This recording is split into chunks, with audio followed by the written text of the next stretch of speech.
दोस्तों वो सभी हस्बैंड जो कहीं ना कहीं अपनी वाइफ से, पत्नी से तलाक लेना चाहते हैं दोस्तों, और पति के पास में कोई सबूत ही नहीं है दोस्तों, तो कैसे तलाक लिया जा सकता है। दोस्तों जय हिंद, नमस्कार, मैं एडवोकेट आशीष मिश्रा। लाइक कर दीजिएगा, शेयर कर दीजिएगा, सब्सक्राइब कर दीजिएगा ताकि इन्फॉर्मेशन और लोगों को मिल सके। दोस्तों पूरी कानूनी प्रक्रिया को समझते हैं। अगर आपके पास सबूत नहीं है तो आप तलाक कैसे ले सकते हैं, जजमेंट के साथ में समझते हैं। दोस्तों सबसे पहले तो हिंदू मैरिज एक्ट की जो धारा 13 है उसके 1 के सबसेक्शन ए कहता है दोस्तों, वास्तव में तलाक के जो अधिकांश मामले होते हैं वो धारा 13 के ए या बी यानी कि परित्याग और क्रूरता के तहत यानी कि क्रूरल्टी के तहत दायर किए जाते हैं दोस्तों। और झूठे दहेज और घरेलू हिंसा के मामले में जो क्रूरता और परित्याग होते हैं दोनों को ही साबित करना बहुत मुश्किल होता है दोस्तों, और कई साल तक पति या पत्नी जो भी जोड़ा होता है इन मामलों में लड़ते रहते हैं दोस्तों, लेकिन कोई सार्थक परिणाम निकलकर नहीं आता है। और तलाक लेने के लिए पर्याप्त सबूत अगर नहीं होता है तो क्या होता है, इसमें 1 या 2 घटनाएं पेश कर सकते हैं और जो कि सफिशिएंट यानी कि पर्याप्त नहीं होती हैं। क्योंकि दोस्तों सबूत कोर्ट में जब पेश किए जाते हैं तो वो ऐसे होने चाहिए कि पति पत्नी के लिए साथ रहना मुश्किल हो जाए दोस्तों। अभी दूसरा तरीका क्या होता है, हिंदू मैरिज एक्ट की धारा 13 के 1 के सबसेक्शन ए के तहत तलाक लेना है दोस्तों। अभी जो हिंदू मैरिज एक्ट की धारा है दोस्तों 13 ए का सबसेक्शन है, धाराओं को अच्छे से समझिएगा। पति पत्नी को पहले जुडिशियल सेपरेशन यानी कि न्यायिक पृथक्करण, इस पर पूरा ब्रीफ वीडियो आप जाकर देख सकते हैं दोस्तों, या फिर आरसीआर की डिग्री जो हिंदू मैरिज एक्ट सेक्शन 9 है जिसे वैवाहिक अधिकारों की बहाली कहा जाता है दोस्तों।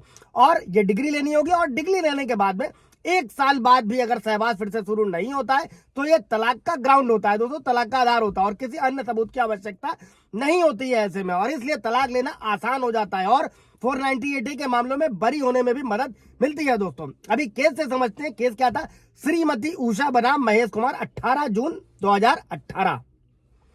जो जजमेंट दोस्तों आप लोगों को किसी भी तरीके के मैट्रिमोनियल डिस्प्यूट में जल्द से जल्द पतियों को तलाक दिलाने वाला। और पत्नी क्या थी, केस को समझते हैं, अपनी इच्छा से 1991 से अलग रह रही थी। हालांकि उसने पति के खिलाफ विवाह में जो है शादी में क्रूरता और हत्या का प्रयास करने का भी आरोप लगाया। आईपीसी की धारा 498A 307 के तहत आपराधिक मामला भी दर्ज कराया दोस्तों, लेकिन पति को बरी कर दिया गया और मध्य प्रदेश के हाई कोर्ट द्वारा अपील में भी इसकी पुष्टि करी गई थी दोस्तों। और इसी तरीके से अपील करता यानी कि पत्नी की ओर से 1991 से वैवाहिक घर छोड़ने और दूर रहने का कोई उचित कारण नहीं बनाया जा सकता। और इसके विपरीत दोस्तों जो पति था उसकी तरफ से वैवाहिक अधिकारों की बहाली का जो प्रयास था दोस्तों वो उसके पक्ष में था, क्योंकि वैवाहिक अधिकारों की बहाली के आदेश के बावजूद भी पत्नी उसके साथ रहने नहीं आई दोस्तों। ये है section Hindu marriage act section 9 का बेनिफिट। इसमें आपको दोनों फायदे मिलते हैं। मैंने कई वीडियो में बताया है दोस्तों कि पहला तो मेंटेनेंस में मदद मिलने वाली है कि नहीं देना पड़ेगा अगर पत्नी बेवजह अलग रह रही है, और इसी के साथ में कहीं ना कहीं जो है ये आपको तलाक लेने का भी एक भविष्य में अच्छा ग्राउंड हो जाता है दोस्तों।